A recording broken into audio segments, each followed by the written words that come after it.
साथियों, स्वागत है आप लोगों का इस क्लास में। और यह सेट नंबर 4 है। 101 नंबर क्वेश्चन। किसने तेंदुए पर एक पुस्तक जिसका शीर्षक leopard diaries the rosette in India's लिखी है? यह आपको बताना है। रवि राजन दास, कौशिक बसु, रंजीत राणा, संजय गुब्बी। आंसर होगा इसमें संजय गुब्बी। डी जो है वह आंसर हो जाएगा। इन्हीं की द्वारा यह पुस्तक जो है वह लिखा गया है। यह वन्य जीव विज्ञानी हैं संजय गुब्बी, और इन्होंने तेंदुए मानव के संघर्ष को दूर करने के सुझावों के साथ साथ भोजन की आदतों और पारिस्थितिक संदर्भ तथा तेंदुए के संरक्षण के बारे में इस पुस्तक में प्रकाश जो है वह डाला है। 102 नंबर क्वेश्चन। केटू पर चढ़ने वाला दुनिया का सबसे कम उम्र का पर्वतारोही कौन बन गया है? केटू पर चढ़ने वाला लीनो लेसेडेली, मुहम्मद अली सदपारा, शेहरोज काशिफ, अर्जुन वाजपेयी। यह 19 वर्ष के हैं और यह पाकिस्तान के रहने वाले हैं। शेहरोज काशिफ दुनिया की सबसे दूसरी ऊंची चोटी केटू के शिखर पर पहुंचने वाले सबसे कम उम्र के यह व्यक्ति बन गए हैं। तो इस रूप में आंसर जो है सी हो जाएगा। यह काफ़ी महत्वपूर्ण है। 103 नंबर आप क्वेश्चन देखिए यहाँ।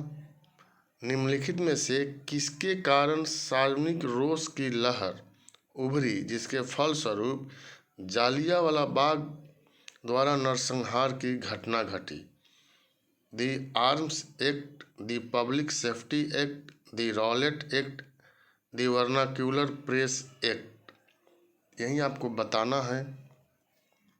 तो सी हो जाएगा। 1919 में रॉलेट एक्ट आया था, जिसको बिना अपील, बिना वकील और बिना दलील का कानून जो है वह कहा गया था। इसे काला कानून कह करके भी संबोधित किया गया था। इसे आतंकवादी अपराध अधिनियम भी कहा गया था। शक के आधार पर किसी को गिरफ्तार करके जेल में डाल दिया जा सकता था। इसीलिए यह जालियांवाला बाग द्वारा नरसंहार की घटना घटी थी, क्योंकि इसी के विरोध में जालियांवाला बाग में लोग एकत्रित हुए थे। 104 नंबर क्वेश्चन। वर्ष 1919 में अखिल भारतीय खिलाफत सम्मेलन का अध्यक्ष किसे चुना गया था? मुस्लिम लीग के द्वारा खिलाफत आंदोलन जो है वह चलाया गया था, और अखिल भारतीय खिलाफत सम्मेलन का आयोजन जब किया गया तो उसके अध्यक्ष महात्मा गांधी को बनाया गया था। तो यह भी एक महत्वपूर्ण प्रश्न हो गया। 105 नंबर। महात्मा गांधी ने खिलाफत आंदोलन का समर्थन क्यों किया? यह आपको जवाब देना है। खलीफा ने क्रांतिकारियों को शरण दी थी। यह नहीं होगा। गांधी जी ने अंग्रेजों के खिलाफ अपने आंदोलन में भारतीय मुसलमानों का सहयोग प्राप्त करना चाहा था। यही सही है, बी। उन्होंने कहा था कि ऐसा अवसर आगामी 100 वर्षों में फिर कभी नहीं आएगा। मतलब कैसा अवसर? हिंदू और मुस्लिम की एकता का अवसर। 106 नंबर क्वेश्चन है। निम्नलिखित में से किसने कहा था महात्मा गांधी क्षणिक भूत की भांति धूल उठाते लेकिन अस्तर नहीं? Doctor B.R. अम्बेडकर, M.A. जिन्ना, B.D. सावरकर, उपयुक्त में से कोई नहीं? तो साथियों, इसका जवाब आप लोगों ने दे दिया होगा। यह उस समय की घटना है। 1931 को बम्बई में महात्मा गांधी से वार्ता के दौरान डॉक्टर B.R. अम्बेडकर के द्वारा यह कहा गया था। तो आंसर जो है ए हो जाएगा। 107 कांग्रेस सोशलिस्ट पार्टी की पहली बैठक हुई दिल्ली में, नासिक में, रांची में, लाहौर में। कहाँ हुआ था यह आपको बताना है। मई 1934 में पटना में कांग्रेस महासमिति की बैठक के दौरान ही इन सदस्यों की एक अलग बैठक हुई, जिसे अखिल भारतीय समाजवादी दल की स्थापना को औपचारिक रूप से मान्यता दी गई तथा अक्टूबर-नवंबर 1934 के दौरान बम्बई में इसकी नीतियों एवं कार्य प्रणालियों को तय जो है वह किया गया था। इसलिए आंसर जो है यहाँ पर ई हो जाएगा, इनमें से कोई नहीं, क्योंकि आंसर यहाँ मुंबई होगा। तो यह आपको ध्यान रखना है। 108 number question, doctor Rajendra Prasad को 9 अगस्त 1942 को गिरफ्तार करके भेजा गया। 2 बार बीपीएससी में पूछ चुका है, बीपीएससी में क्वेश्चन को रिपीट किया जाता है। जब भारत छोड़ो आंदोलन शुरू हुआ था तो अधिकांश महत्वपूर्ण नेता को जेल में बंद कर दिया गया या नज़रबंद कर दिया गया। इसका प्रभाव बिहार पर भी पड़ा था और इनको गिरफ्तार किया गया तथा पटना के बांकीपुर जेल में नज़रबंद कर दिया गया। तो डी इसका आंसर हो जाएगा। 109 नंबर क्वेश्चन, 9 अगस्त 1942 को जिन 2 नेताओं को गिरफ्तार किया गया वे थे, इसमें से बतलाना है, रामलाल और देवीलाल, नारायण सिंह और सुखलाल, रामनाथ और देवनाथ, शिव कुमार और रामानंद। साथियों, 9 अगस्त 1942 को गांधी सहित सभी प्रमुख नेताओं को गिरफ्तार कर लिया गया और इसी क्रम में शिव कुमार और रामानंद को हजारीबाग में गिरफ्तार जो है वह किया गया था। तो डी जो है वह आंसर हो जाएगा। 110 महात्मा गांधी तथा उनके 1942 में हुई धरपकड़ से बिहार में बहुत दंगे हुए। इसमें रेल सेवा पूर्ण रूप से ठप हो गई। उसमें अधिकतम प्रभावित जिला कौन था? तो यह आपको बताना है। मुंगेर, गया, पटना, शाहाबाद। तो इसमें सर्वाधिक प्रभावित जो था वह मुंगेर जिला था, जहां पर 2 सप्ताह तक बाहरी दुनिया से संपर्क जो है वह बिल्कुल कट चुका था, क्योंकि यहाँ के पुलिस थानों पर, रेलवे स्टेशन पर, डाकघरों पर हमला कर दिया गया, रेल लाइन को उखाड़ दिया गया। तो आंसर जो है मुंगेर हो जाएगा। अब यहाँ है 111 नंबर क्वेश्चन, भारत में मानव का सर्वप्रथम साक्ष्य कहाँ मिलता है? सर्वप्रथम पूछा गया है। नीलगिरी पहाड़ी, शिवालिक पहाड़ी, नलमाला पहाड़िया और नर्मदा घाटी। तो यही आपको आंसर देना है। आंसर हो जाएगा डी, नर्मदा घाटी। और 1982 में इसकी खोज जो है वह किया गया था। 12 नंबर क्वेश्चन है, हड़प्पा कालीन स्थलों में अभी तक किस धातु की प्राप्ति नहीं हुई है? तांबा, सोना, चांदी और लोहा। तो हड़प्पा कालीन में लोहा के बारे में जानकारी जो है वह हम लोगों को नहीं है और बाकी की जानकारी हम लोगों को है। यहाँ पर 113 नंबर क्वेश्चन देखिए, अलार कलाम कौन थे? बुद्ध के एक शिष्य, एक प्रतिष्ठित बौद्ध भिक्षु, बुद्धकालीन एक शासक, बुद्ध के एक गुरु। साथियों, जब भगवान बुद्ध ने गृह का त्याग किया था तो वह सबसे पहले कपिलवस्तु से चल करके वैशाली आए थे और वैशाली में ही अलार कलाम जो है वह रहते थे। उन्हीं के पास पहुँचे और उनसे सांख्य दर्शन का ज्ञान प्राप्त किया, लेकिन मन को शांति नहीं मिला। तो इसके बाद यह राजगीर चले गए उद्रक रामपुत्र के यहाँ। इसलिए अलार कलाम को भगवान बुद्ध का प्रथम गुरु माना गया है। तो विकल्प के हिसाब से डी जो है वह आंसर हो जाएगा। 114 यापनीय किसका एक संप्रदाय था? बौद्ध धर्म का, जैन धर्म का, शैव धर्म का, वैष्णव धर्म का। यापनीय शब्दावली है तो इस रूप में आपको देखना है।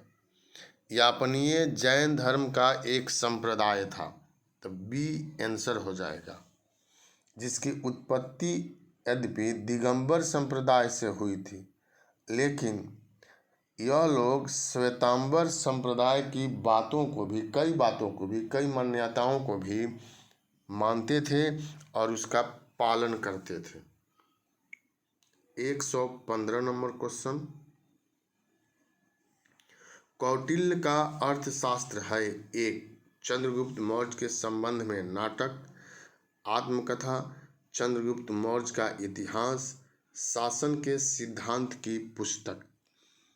तो यह आसान क्वेश्चन है। 115 और 115 का आंसर हो जाएगा डी, शासन के सिद्धांतों की पुस्तक है। यह राजनीतिक पर आधारित पुस्तक भी माना जाता है। कौटिल्य, जिनका नाम चाणक्य भी है, जिनके बचपन का नाम विष्णुगुप्त भी है, यह चंद्रगुप्त मौर्य के राजनीतिक गुरु थे और इसी काल में अर्थशास्त्र की रचना जो है इन्होंने किया था। इस पुस्तक में सर्वप्रथम सप्तांग सिद्धांत का व्याख्या किया गया है और मौर्यकालीन सभी अवस्थाओं के बारे में भी इस पुस्तक से जानकारी हम लोगों को मिल जाता है।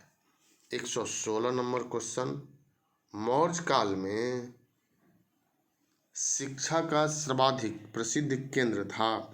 वैशाली, नालंदा, तक्षशिला, उज्जैन।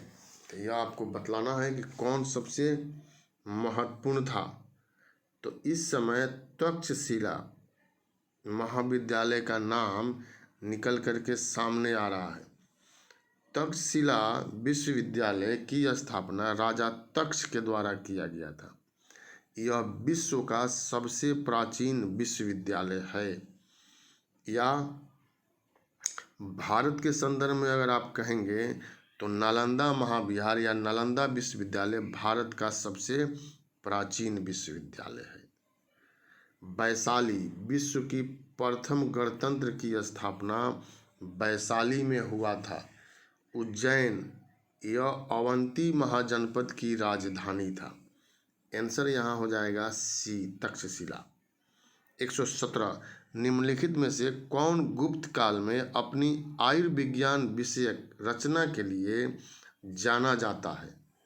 तो यह आपको बतलाना है। सौमिल्य हैं, शूद्रक हैं, शौनक हैं और सुश्रुत हैं। तो सुश्रुत यहाँ पर आंसर हो जाएगा।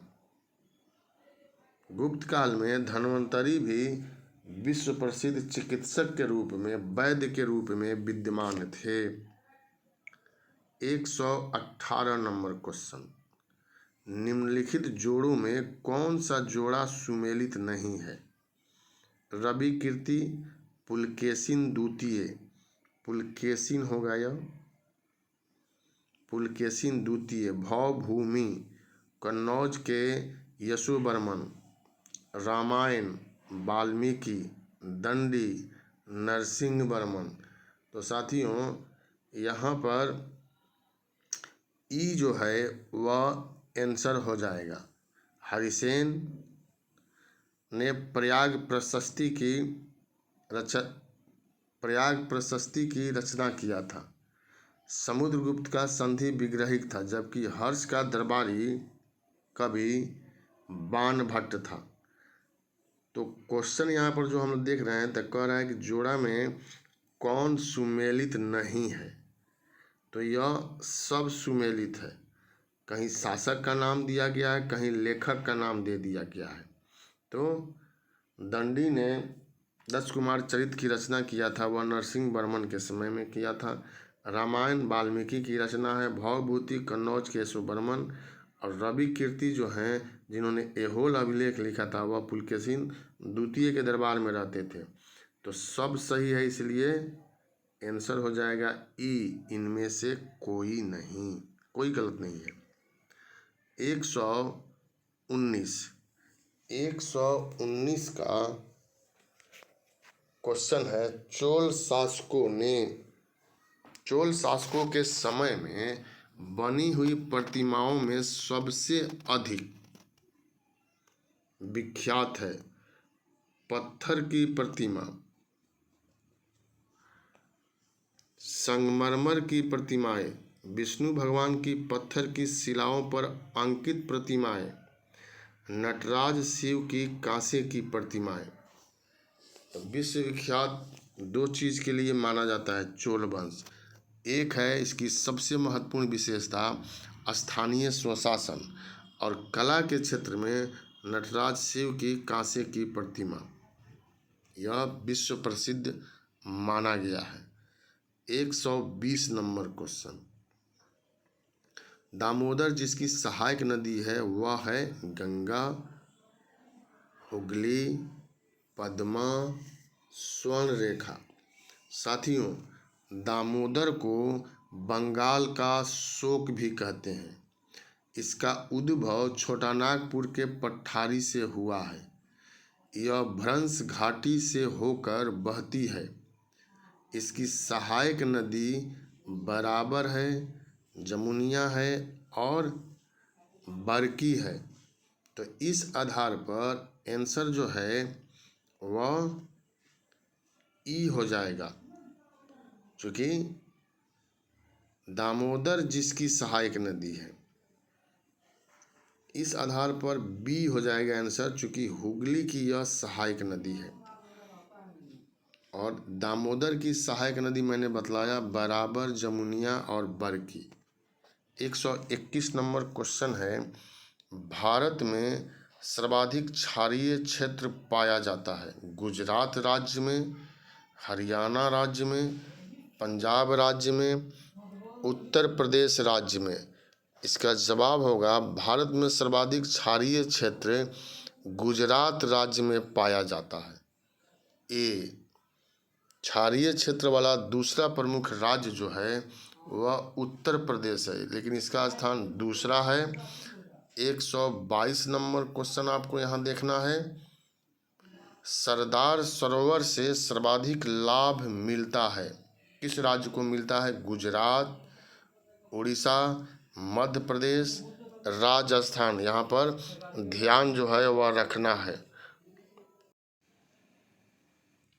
साथियों, सरदार सरोवर से सर्वाधिक लाभ जो है वह गुजरात को तो होता है, लेकिन बिजली के मामला में, विद्युत आपूर्ति के मामला में इससे मध्य प्रदेश को भी लाभ होता है।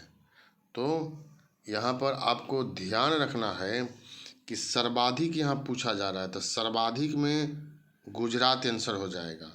सर्वाधिक अगर नहीं पूछता तब गुजरात और मध्य प्रदेश दोनों आंसर हो जाता। यह आपको ध्यान जो है वह देना है। 123, भारत के किस राज्य में सर्वाधिक कॉफ़ी उत्पादन की जाती है? महाराष्ट्र, केरल, उड़ीसा, कर्नाटक। आप इसका जवाब बताइए, यह आसान क्वेश्चन है, जल्दी से। तो इसका आंसर हो जाएगा कर्नाटक, डी। भारत में कहवा की दो किस्म अरेबिका और रोबस्टा पैदा की जाती है। भारत में विश्व की कुल कॉफ़ी उत्पादन का मात्र 2% ही उत्पादन किया जाता है, किंतु इसका स्वाद उत्तम होने के कारण विदेशों में इसकी बहुत अधिक मांग है। तो कर्नाटक यहाँ पर आंसर होता है। 124 नंबर क्वेश्चन आप देखिए, पृथ्वी सूर्य से निकटतम दूरी पर होती है। तो यह आपको जवाब देना है 3 जनवरी को, 4 जुलाई को, 22 मार्च को, 21 सितंबर को। यह भी बार बार पूछा जाता है क्वेश्चन। इसका आंसर है पृथ्वी सूर्य से निकटतम दूरी पर 3 जनवरी को होती है। सबसे निकट जो है वह 3 जनवरी को। इस स्थिति को उपसौर कहते हैं, पेरिहिलियन उपसौर। इसके विपरीत 4 जुलाई को पृथ्वी सूर्य से सबसे अधिक दूरी पर होती है। यहाँ सबसे अधिक दूरी पर हो जाएगी और यहाँ सबसे नज़दीक हो जाएगी। और सबसे अधिक दूरी की स्थिति को अपसौर कहते हैं। तो कभी कभी उपसौर और अपसौर भी पूछा जाता है। अपहेलियन, अपसौर, उपसौर, पेरिहेलियन। तो यह याद रखिएगा। 125 नंबर क्वेश्चन है, विषुव या इक्वानॉक्स वर्ष के 2 काल जब दिन और रात बराबर होते हैं होता है। दिन और रात किस तिथि को बराबर हो जाते हैं, वह जवाब देना है आपको। इसका आंसर हो जाएगा 21 मार्च और 23 सितंबर। ये जो है इसका आंसर होगा। तो कन्फ्यूजन में नहीं पड़ना है, यहाँ पर जवाब जो है वह देना है। 21 मार्च और 23 सितंबर को दिन और रात बराबर होता है। सूर्य के उत्तरी गोलार्ध विषुवत रेखा पर होने के कारण 23 सितंबर को दिन व रात बराबर होता है। तो यह भी ध्यान देना है कि उत्तरी गोलार्ध के बारे में अगर पूछा जाए तो 23 सितंबर जो है यहाँ पर दिन रात बराबर होता है, वर्ष में 2 बार। 126 नंबर क्वेश्चन है, टेलर घाटी अवस्थित है ऑस्ट्रेलिया में, अंटार्कटिका में, कनाडा में, संयुक्त राज्य अमेरिका में। तो यह आपको जवाब देना है।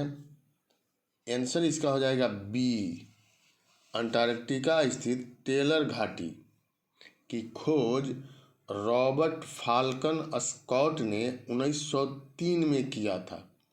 उन्होंने इसे मृत्यु की घाटी नाम दिया था। तो बी इसका आंसर हो जाएगा। 127, वियना किस देश की राजधानी है?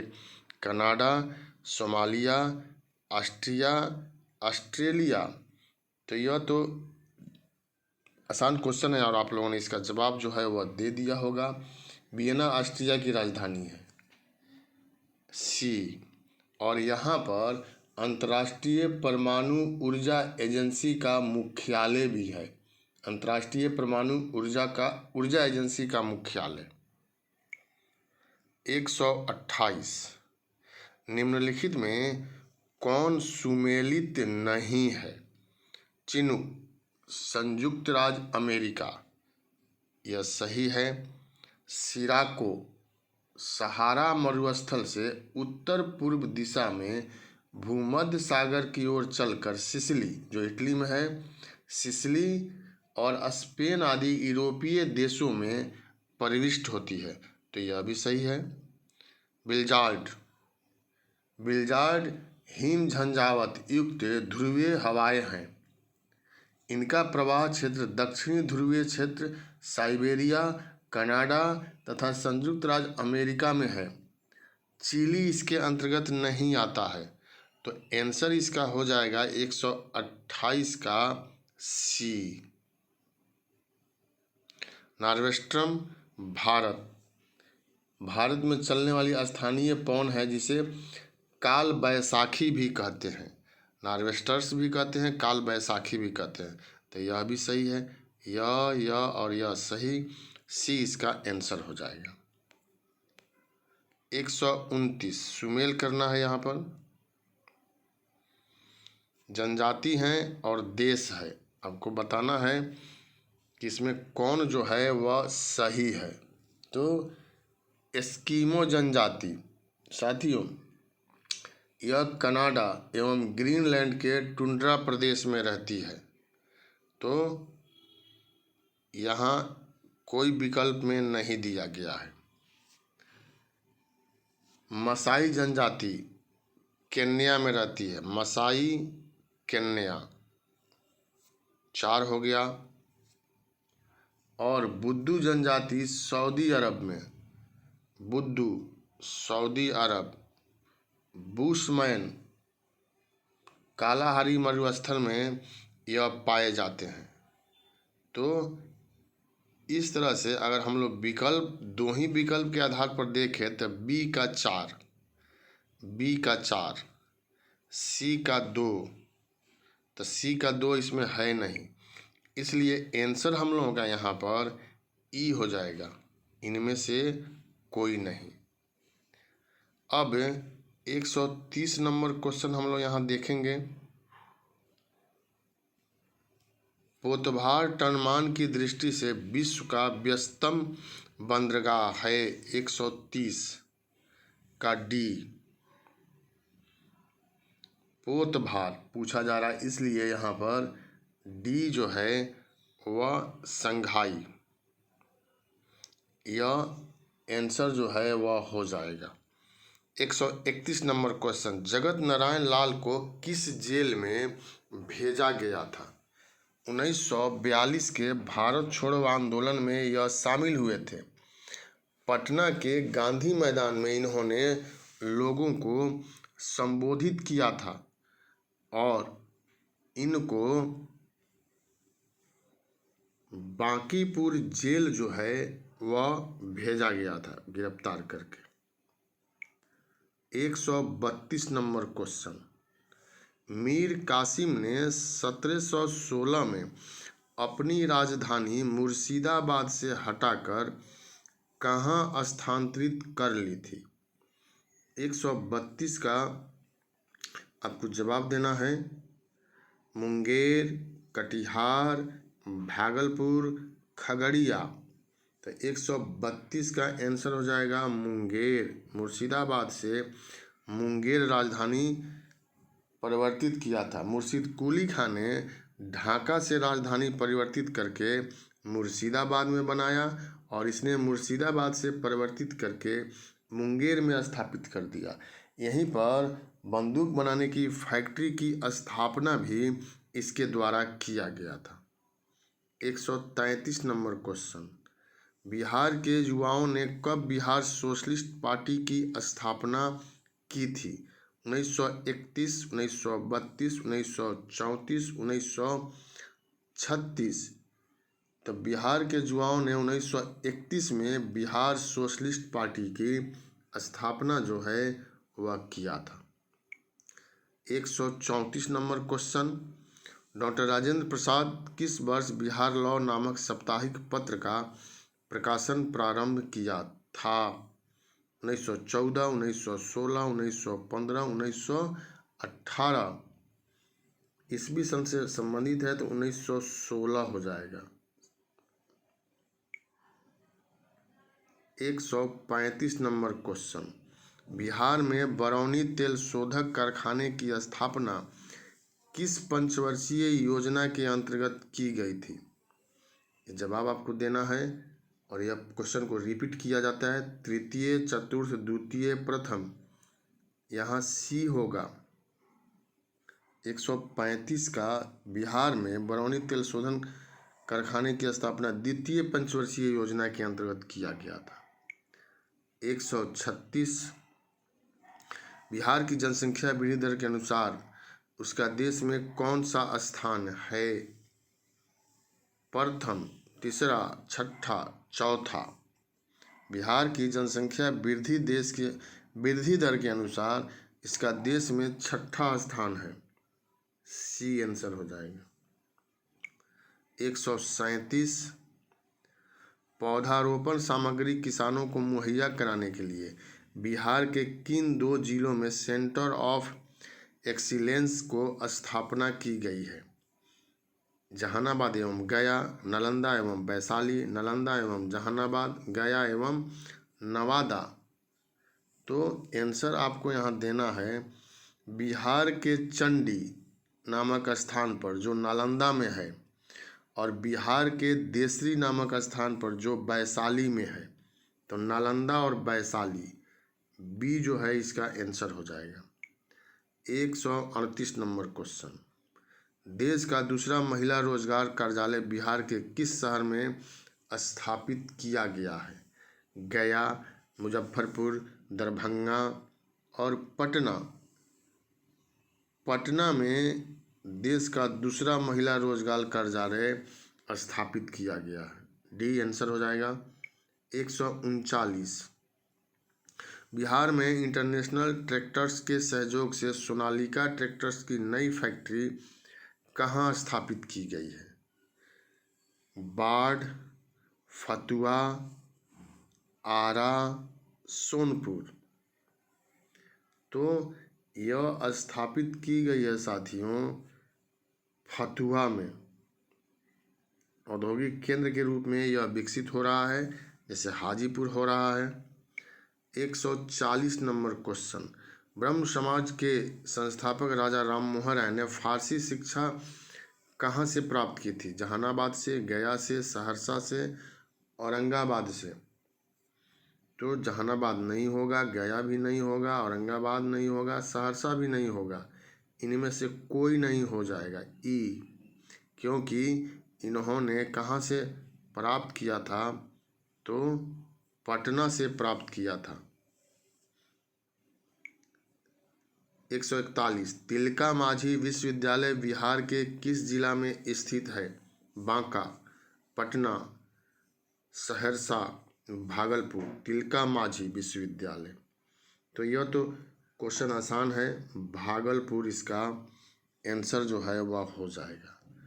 142 नंबर क्वेश्चन, बिहार के किस पक्षी विहार की गणना विश्व के वेटलैंड के रूप में की जाती है? कांवर पक्षी विहार, गोखुर झील पक्षी विहार, विक्रम पक्षी विहार, इनमें से कोई नहीं। तो बिहार के कांवर पक्षी विहार यह जो है आंसर हो जाएगा, बेगूसराय में है यह। 143, मुस्लिम धर्म का पवित्र स्थान मखदूम कुंड कहाँ अवस्थित है? राजगीर, नालंदा, हरनौत और पटना। तो मखदूम कुंड जो है, आप राजगीर जाएंगे तो वहीं पर आपको यह मिलेगा। तो आंसर जो है ए हो जाएगा। राजगीर काफ़ी तेज़ी से विकास कर रहा है, बहुत सारी योजनाएं बिहार सरकार की यहाँ पर दी जा रही है और पर्यटन स्थल के रूप में भी इसको विकसित किया जा रहा है। 144, बिहार स्थापना दिवस अथवा बिहार दिवस प्रतिवर्ष किस तिथि को मनाया जाता है? तो 22 मार्च को मनाया जाता है, क्योंकि इसी दिन अधिसूचना जो है 22 मार्च को ही जारी किया गया था, उसी के उपलक्ष्य में मनाया जाता है। 145, बिहार में नारी शक्ति योजना की शुरुआत किस वित्तीय वर्ष में की गई थी? 2006-07, 2007-08, 2009-10, 2008-09। तो आंसर जो है वह हो जाएगा डी, 2008-09 में यह योजना जो है शुरू किया गया था। अब 146 नंबर क्वेश्चन देखिए। 146, जून जुलाई 2021 में स्थापित होने वाले वर्ल्ड बैंक की विधि का नाम क्या है? जवाब देना है। वर्ल्ड बैंक की विधिक नाम national asset reconstruction company limited है। तो सी इसका आंसर हो जाएगा, सी। 147, देश के सकल मूल्य वर्धन में कृषि एवं सहायक क्षेत्रों की हिस्सेदारी स्थिर मूल्यों पर वर्ष 2020-21 में कितनी थी? 14.3%, 16.4%, 16.38%, 19.3%। तो यह आपको जवाब देना है और इसका आंसर जो है वह सी हो जाएगा, 16.38%। 148, सुमेल करना है यहाँ पर।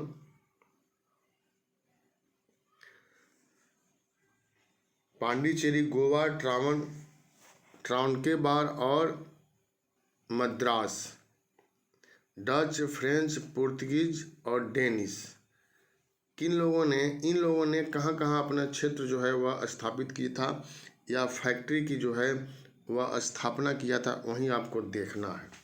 तो पांडिचेरी का आपको यहाँ पर ए का 2 यह हो जाएगा,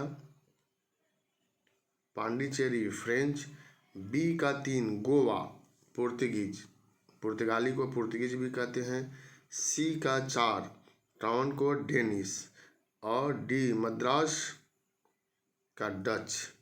इस आधार पर पहला जो है ए जो है वह आंसर हो जाएगा। 149 निम्नलिखित से किन स्थानों पर डचों ने अपने व्यापारिक अड्डे स्थापित किए। 149 में नागपट्टनम है, चिंसूरा है, मछलीपट्टनम, सूरत, भरूच, आगरा, कोचीन, अहमदाबाद, पटना, कोचीन, कन्याकुमारी और महाराष्ट्र। तो 149 में भारत में डचों द्वारा स्थापित व्यापारिक केंद्र था नागपट्टनम। 1658 ईस्वी में यहाँ किया गया था। चिंसूरा 1653 में किया गया था। मछलीपट्टनम 1605 में, सूरत 1616। कहने का मतलब है कि सभी जगह लगभग इन लोगों ने किया था, इसीलिए एक से अधिक जो है ई इसका आंसर हो जाएगा। 150 अंतिम क्वेश्चन है सेट नंबर 4 का। किसने ईस्ट इंडिया कंपनी के बारे में यह टिप्पणी की थी कि कंपनी एक असंगति है, परंतु यह उस व्यवस्था का भाग है जहां सब कुछ ही असंगत है। वारेन हेस्टिंग्स, जेबी मैकाले, लॉर्ड क्लाइव, हेनरी डुंडास। और 150 का आंसर हो जाएगा जेबी मैकाले। तो साथियों यही क्वेश्चन था और 150 नंबर क्वेश्चन है, आप लोगों ने बनाया होगा, बहुत अच्छा बनाया होगा। चौथा नंबर सेट यह समाप्त हुआ। जो एसडी पब्लिकेशन का पुस्तक है उसमें 31 सेट जो है वह लाया गया है और मैं सभी सेट कराने का प्रयास कर रहा हूं, जिससे आप लोगों के पास 4650 क्वेश्चन कम से कम यह हो जाए। मैंने हिस्ट्री भी शुरू कर दिया है और उसका भी प्रत्येक चैप्टर का क्वेश्चन और डिस्कशन मैं करा रहा हूं। बीच बीच में मैं मोटिवेशनल वीडियो भी आप लोगों के लिए डालता हूं। मैं बहुत जल्द आप लोगों के सामने करंट अफेयर्स भी ले करके आऊँगा। मई से मैं करंट अफेयर्स जो है वह शुरू करूँगा। बहुत बहुत धन्यवाद आप लोगों का, बहुत बहुत शुभकामना। चैनल को सब्सक्राइब करते रहिए और शेयर भी करते रहिए।